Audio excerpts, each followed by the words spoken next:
It does like an emotional thing to you. I feel the same way about the little, what reminds me of like a Nintendo DS or something, which is this like arpeggiated organ. I love this. I think this does so much for the song. It plays so quietly. It just kind of peeks out when the vocal goes away. It sounds fake. Sounds like a toy. It makes me want to barf. It's like so sentimental feeling. I really wanted the whole thing to sound like Animal Crossing. I think that was a big...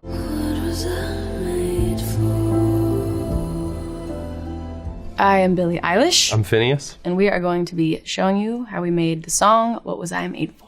It was one of the fastest songs we've ever written. Once we got that first verse and that line, just what was I made for, I think we were both like, it was a good vibe. And it was honestly like a half hour that it took to do that.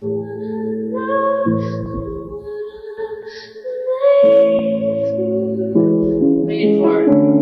This is like one of 4 cases total in our career where we've made something and to then kind of submit to people. It's a different way of making music because you're auditioning. Yeah, it's definitely an audition, and all we had was a voice memo. Our main concern was we can't send them this voice memo because it was rough, but there was something about it that was cool. It was pretty special. I used to know, but I'm not sure now what I was made for.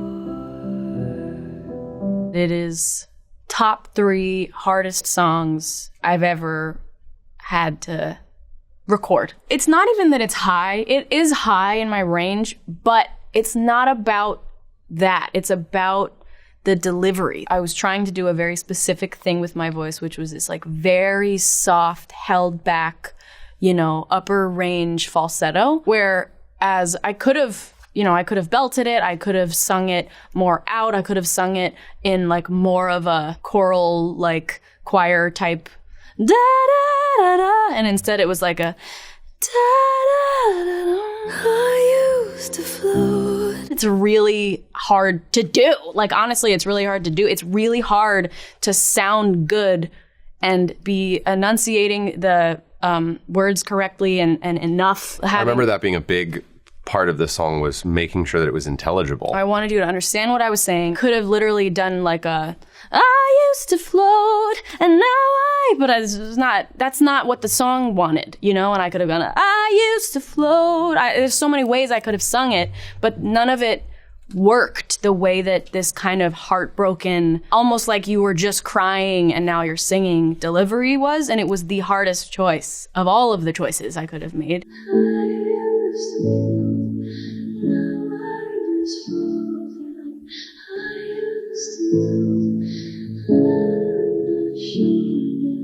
I had this exact vision for what I wanted it to sound like, and I got it there, and I feel really proud. I think it's one of the best, if I can be honest, and self whatever, I feel like it's one of my best vocal performances I've ever given. But you were harsh about it. We'd do the whole vocal and comp it, and we'd be working on the production. She'd go home for the night, and she'd come back the next day, and she'd be like, I need to re-record this line, and this line. Yeah. When I was starting out, I had one way of singing, and that's how I sang. And everything that I sang, I just sang it how I knew how to sing it. And now I have all these choices, and I can play with my instrument. Like I have an instrument now that I can play with, and it's really amazing, and it's really fun, but it's definitely hard. And I would say that I don't know how to feel was brutal, because it does that ascending, cause I don't know how to feel, and it's so high, and you're kind of sliding at the note. What is the key? Play it for a second. C. Yeah. I don't know how to feel. That how. Oh, you guys, I must have done that shit like a gazillion times. I don't know. And the oh my gosh. I'm so glad it's over. I'm so glad I recorded it and I don't have to record it again. The run was definitely tough. I think it was tough because it's in head voice, and for me, runs are much easier in kind of a lower register, in like a mid chest voice.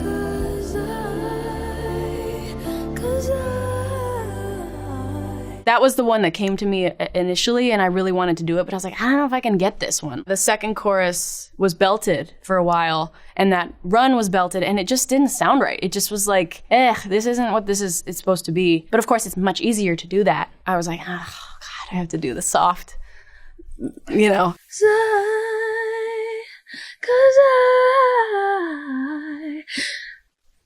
Okay. Nice, dude. I think I'm good. That run, it's intricate.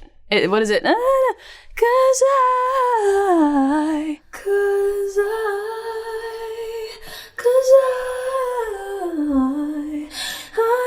it's fast, it's soft, it's back here, it's not forward. Billie's ability to double track is really amazing. There's like micro rhythms when you're double tracking of where each syllable and pitch ends and begins on the lead vocal that you've tracked. And oftentimes, especially the way that Billie sings is a little jazzy. So oftentimes her delivery is behind the beat or rushing and then behind the beat. It's very purposeful. It is, but it's hard to double. It's hard to replicate. If you sing in a very sort of like common time, all the notes start on the downbeat, that's much easier to double. And she's doing really jazzy, intricate stuff. Made me miserable. To even double that is really challenging, and she'll just go after it and crush that. And then she's able to do it when she harmonizes too. And she's got a big range. I don't know how to feel. And that's playing at the same time as the lead. Can you play it with that lead though? I don't know how to feel. So even her vibrato is on the match it all same up. rhythm as The breaths are all matched up. The vibrato is all matched up. I don't know how to feel. So that's 3 takes at once. Someday I must. This is just the lead, that yeah. line. You can barely hear it. You can kind of just feel it in the imaging of it. And there's a plugin called Vocal Line that will analyze a waveform and stretch it and contract it. And I've never used it once with Billie. 'Cause I don't know how to feel. I think of sound in a very physical way. I think that sound has a weight to it. And I think that a perfect production is like a perfectly balanced set of scales. I'm just trying to keep the equilibrium. And I feel like generally I can feel innately when something is tipping the scale and sort of ruining the balance of everything.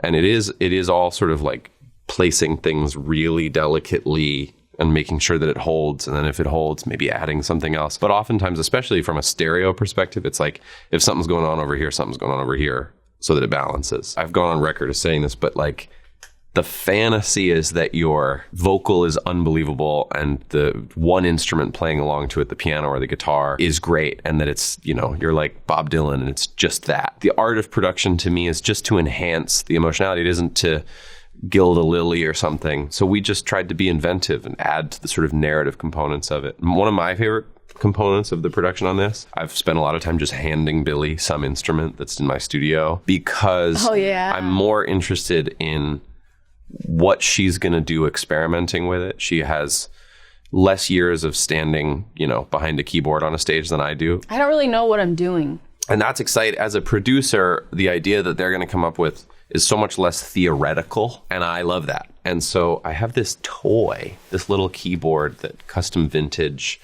gave me. It's literally like yellow. It's like toy colored yellow and red, like as if it was from Toys R Us. We had a patch on it, and I just was like fucking around. And I ran it through a plugin called Sketch Cassette that I love that just fucked up the sound more, which made it feel really good. But she's mainly playing along to the melodies, and is so sad. Like, sorry. That's so sad. I'm tired. Wait, keep it. And here's how it's interacting with the lead. When it comes to production and recording instrumental parts, I'm much more interested in the first pass and the sort of guesswork that goes into that. I'd much less like to have her sort of sit there for hours and figure out exactly what she wants to play for the verse. Yeah, the first I want it to be kind of cool. improvisational. Mm-hmm. Play the like ending of that one. Just the outro? Yeah. Be happy, something I'm not, but something And it fades out. can be, something I wait for. But I had to boost it so much to even have you hear it just now. It's so quiet in the mix. Also underneath it are a bunch of ad-libs that she did, but they're so buried. Ad-libs. Oh my God, I could do a whole interview about ad-libs. Nobody ever asks me about ad-libs. They make songs so special. You don't even know, dude. But they're that quiet. They're so...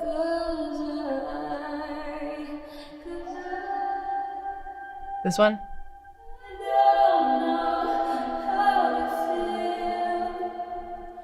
And again, under the lead. I don't know how to feel.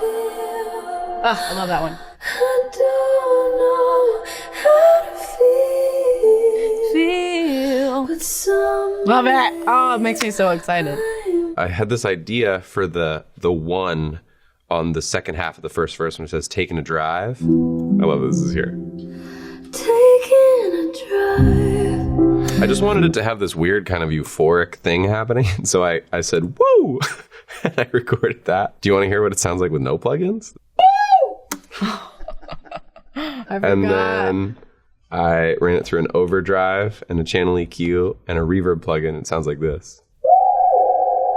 And then I turned it way down and it plays at the same time as a big thumpy drum, a drum hitting, and also a bass starting, and the three of them together. Taking a drive. I was an ideal. It does like an emotional thing to you. I feel the same way about the little, what reminds me of like a Nintendo DS or something, which is this like arpeggiated organ. I love this. I think this does so much for the song. It plays so quietly. It just kind of peeks out when the vocal goes away. It's so nostalgic to me. It's nostalgic.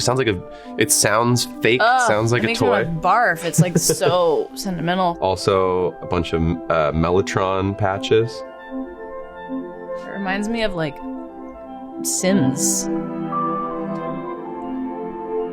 I really wanted the whole thing to sound like Animal Crossing. I think that was a big... There's some really, really distant, huge guitars. So cool.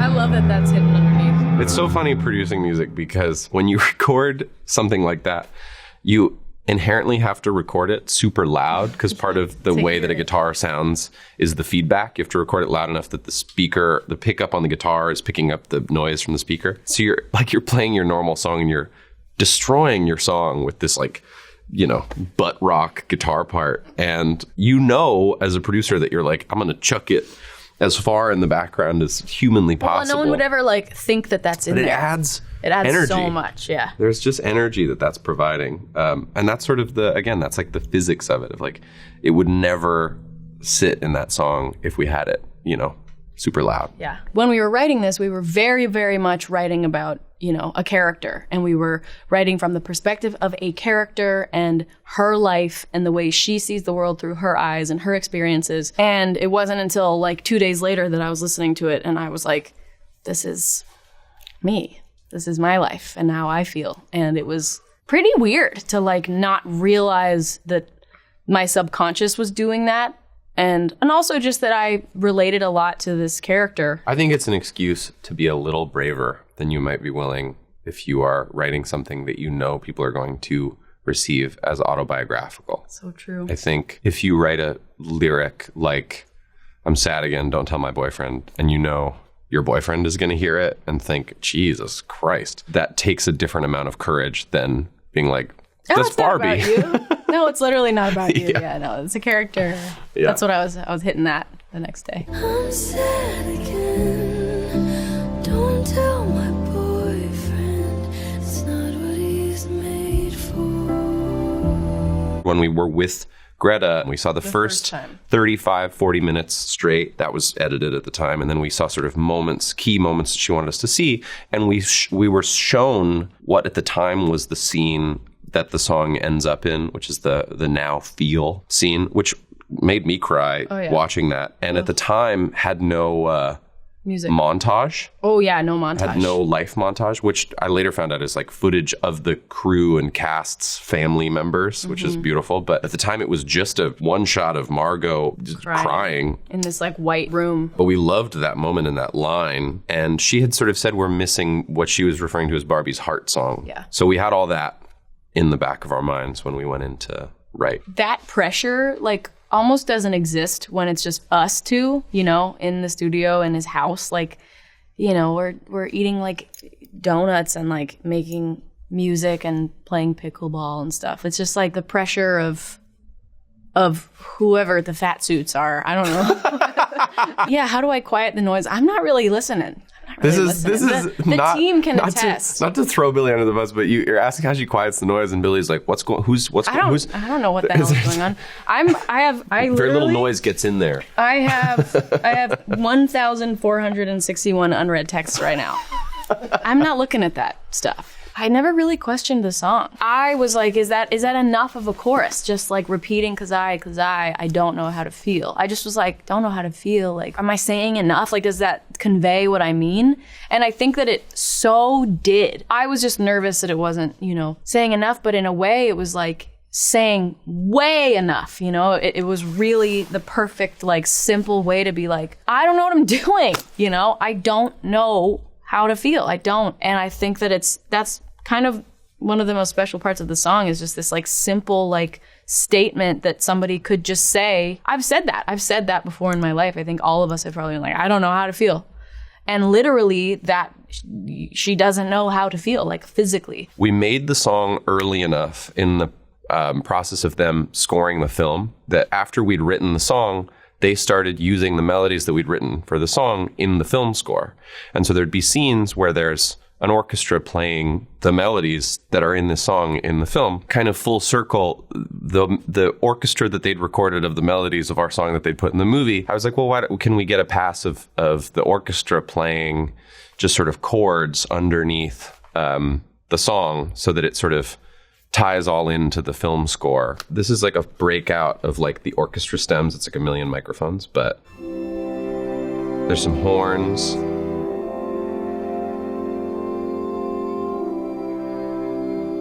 Mark or Andrew, who was his composing partner, he sent over like 4 tracks. He sent over like strings, horns, CS80, harp. One of my favorite parts that he added is the ascending harp. Oh, every time it hits it, oh my God, it's really, I love that. The song means a lot to me. It means a lot to me. I think that it's hard to like listen to, I think. There's some things in this world that don't, like, they kind of don't stay yours, especially when they are consumed by the public and things like that. And I think that this song, no matter what happens with it, I think it'll always be mine. And I'll feel like it's right here because it is for me. I think it's just about changing. And I think when you grow and when you change is sort of inherently an identity crisis. That sort of metamorphosis as a person, which is like the most cathartic, important part of living your life and aging, is also this like devastating experience and can really put you in crisis. Growing up is scary. Yeah, and growing up doesn't stop when you turn 18 or reach the height that you're going to be for the rest of your life. Growing up is just lived experience continuing to wash over you like waves on a beach until you're worn smooth like beach glass and then you die. Jesus Christ. And that's fine.